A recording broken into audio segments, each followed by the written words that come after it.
Hello and welcome to another The Ray Zone channel video. Today I am going to give my thoughts of how Team INEOS Grenadiers lost this year's Giro d'Italia. So like I said, I'm going to focus on the review and the recap of some important stuff from Giro d'Italia. My first thoughts was to record the video about winners and losers of the race. However, I think it would be a pretty long video in the end. I wanted to do it properly with some nice like pictures, maybe even videos, and to have a really a talk or rather a story that would cover everything, and then that needs a lot of preparation. I am more inclined, or it's easier for me to do these kind of videos where I just give my thoughts and then like discuss some things and hopefully you listen. So as we can see that the team INEOS had a really strong team for this race. Now maybe they have like Dani Martinez and Egan Bernal for the Tour de France, but I think this is their top team for the GC. We had Tao in a great form. He won the Tour of the Alps. Arensman is now an established GC rider from DSM. The Plus was in the form of his life. Philippe Ogana transposed himself like more to a stage racer than just a time trialist. He wasn't as dominant in the time trials, but he was good in the classics. He looked really good. He was supposed to pull on the climbs, also in the valleys. Unfortunately, he got COVID like a stage before Remco, but still unfortunate for him. Puccio for the flatter parts and shallower climbs. Sivakov as well, an established GC rider now, a good domestique. He has trouble with descending, that's true, but he can always play his part. And Ben Swift, of course, for the flats. Geraint Thomas, we didn't know in what kind of form he was. He didn't really perform that good this year, but he was third last year in the Tour de France behind Jonas and Pogacar. So we knew that if he comes in the good shape, then he will be really tough to beat. So if you look at the other teams, there's no team that was even close to them. Yes, Jumbo was good with Roglic and Kuss, who probably won him this race. I will talk about it a bit more later. Remco had a really bad team, to be honest. Only Van Wilder could help. Other GC teams, UAE had a good team, but I don't know. McNulty wasn't really in the best shape. Jay Wine was there or thereabout, but nothing spectacular. Formula was getting dropped before even like 20 guys were left in the peloton. Bora had a good team on paper, but with two leaders, Kamna and Vlasov, they didn't really commit to any of them. Konrad was not in the great shape. We saw him in the breakaways. He didn't really perform good. Bahrain was an okay team, but nothing spectacular. Haig had a bad Giro. Caruso was consistent, but he was never going to like fight for the win.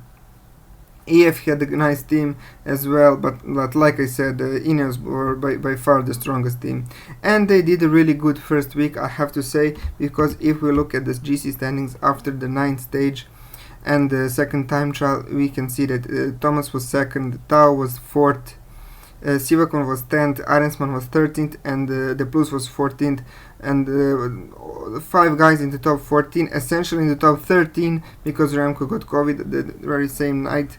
So their like worst placed rider was less than 3 minutes in the GC, and that was I thought that for once INEOS will play the numbers, and they will try something like something new, something adventurous, exciting, but no, they reverted to the back selves of Team Sky. They just kept the pacing on the climbs with their trains, and we have to say they had a really bad unfortunate events on the stage 11 where Tao and Sivakov crashed. Tao crashed out of the race. Now that was like a major blow for them, because I think that he was maybe in the better shape than Thomas, and for me he was the top favorite to win the race, and they lost Sivakov in that crash as well. Now Sivakov, I know he probably wasn't going to win the race, but he was a very important domestique. still they were left with 3 guys in the top 10 with Arensman and the Plus now being 2.5 minutes behind Roglic. And now what I think that they made mistakes is stage 13. So in the stage 13, it was a shortened stage from Le Chable to Crans Montana.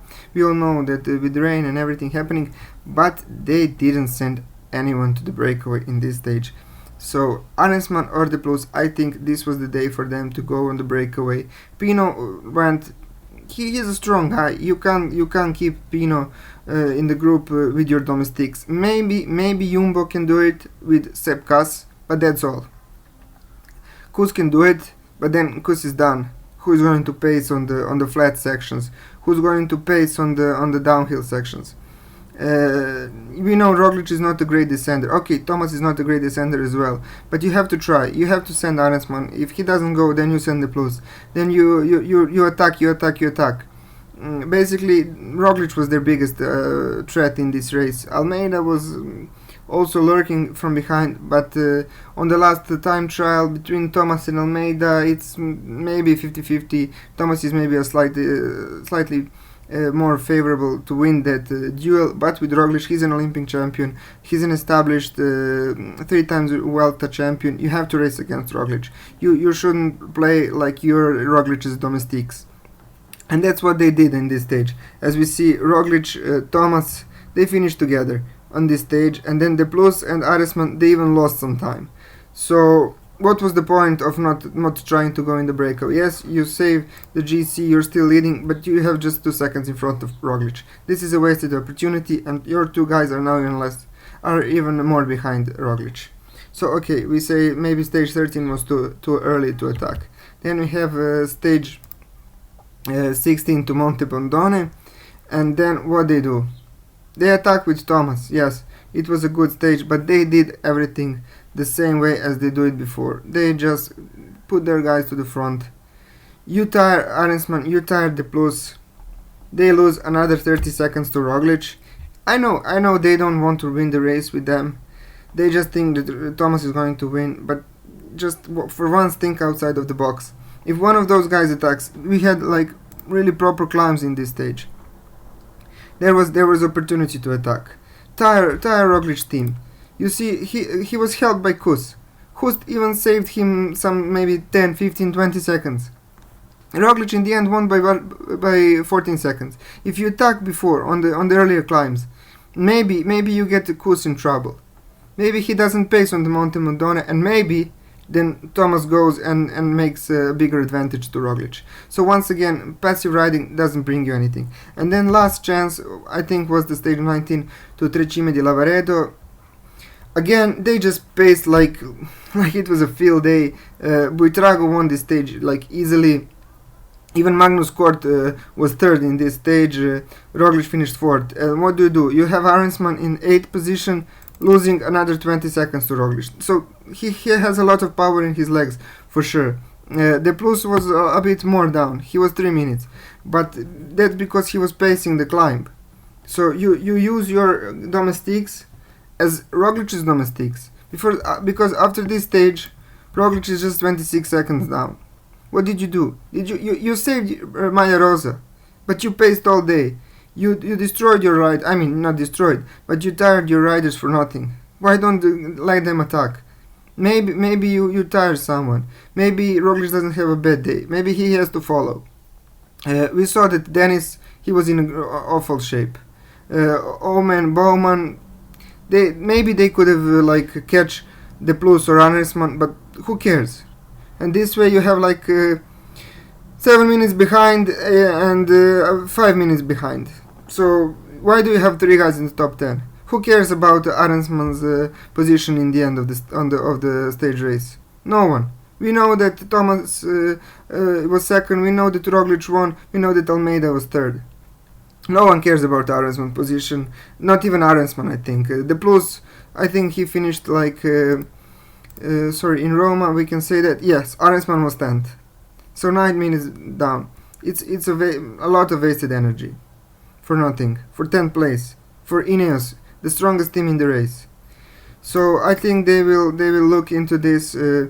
Hopefully they will for once realize that passive riding doesn't bring you many wins if you don't have by far the strongest rider in the race. Yes, it could work with Froome, it could work with Wiggins, also with Thomas in that tour where Froome was his domestique and Bernal was his domestique, but in a very a tight race where you don't have the strongest rider, you have to do something opportunistic. You have to attack, and then you will maybe be rewarded. If the Plus didn't succeed, then who cares? He finished like, I don't know, 17th with Warren Barguil in 17 minutes behind. No one will tell you why did you attack.